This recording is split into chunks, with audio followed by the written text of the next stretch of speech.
بتائیے گا کہ جو جلسہ ہونے جا رہا ہے راولپنڈی میں ابھی تک آپ کو اجازت نہیں ملی، اس حوالے سے بانی پیچھے ہے، اس سے کیا مشاورت؟ بسم اللہ الرحمن الرحیم، ایاک نعبد و ایاک نستعین۔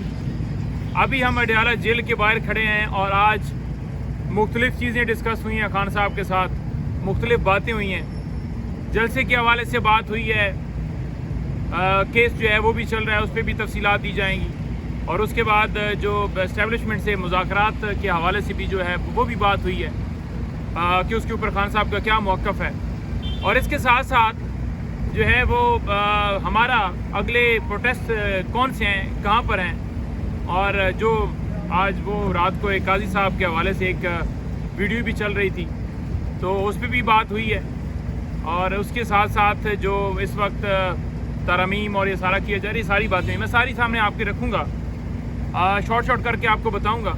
پہلی بات یہ ہے کہ آج توشہ خانہ کیس کی اڈیالہ جیل میں جو سماعت تھی، اس میں آج جو بیلز تھی ان کے اوپر آرگیومنٹس جو ہے ہونے تھے، اور اس کے لیے آج ڈے مختص کیا گیا تھا۔ ہماری طرف سے دلائل مکمل ہو گئے ہیں، لیکن پراسیکیوشن نے یہ کہا ہے کہ ہمیں کم سے کم 3-4 دن چاہیے اپنے دلائل کمپلیٹ کرنے کے لیے۔ ان کا دل یہ تھا کہ القادر ٹرسٹ کیس جو اسلام آباد ہائی کورٹ میں ایک درخواست دی گئی ہے، وہ درخواست کے اندر جو ہے آپ کو پتہ ہے کہ ایک حکم امتناع جاری ہوا تھا، وہ حکم امتناع ختم ہو اور توشہ خانہ کیس کے اندر جو ہے وہ پھر اس وقت ضمانت کے اوپر ڈیسیژن بھی دیا جائے، تب تک ان کا دل تھا کہ القادر ٹرسٹ کیس کے اندر سزا ہو جائے۔ لبے لبا بتاؤں، یہ کسی صورت نہیں چاہتے کہ خان صاحب اور بی بی صاحبہ باہر آئیں، اس لیے نئے سے نئے کیسز، نئے سے نئے بہانے، چوتھا کیس توشہ خانہ کا سٹارٹ کیا ہوا ہے۔ قانون یہ کہتا ہے ایک جرم ہوتا ہے اس کے اوپر ایک کارروائی ہوتی، 4 نہیں ہوتی، چوتھا کیس سٹارٹ ہے، چوتھا۔ اس سے پہلے 14 سال سزا ہوئی ہے نیب میں، اور اس سے پہلے 3 سال سزا جج ہمایوں دلاور نے دی، ایک جیلی رسیدوں کے حوالے سے FIR درج ہوئی ہے، اور یہ چوتھا کیس ہے۔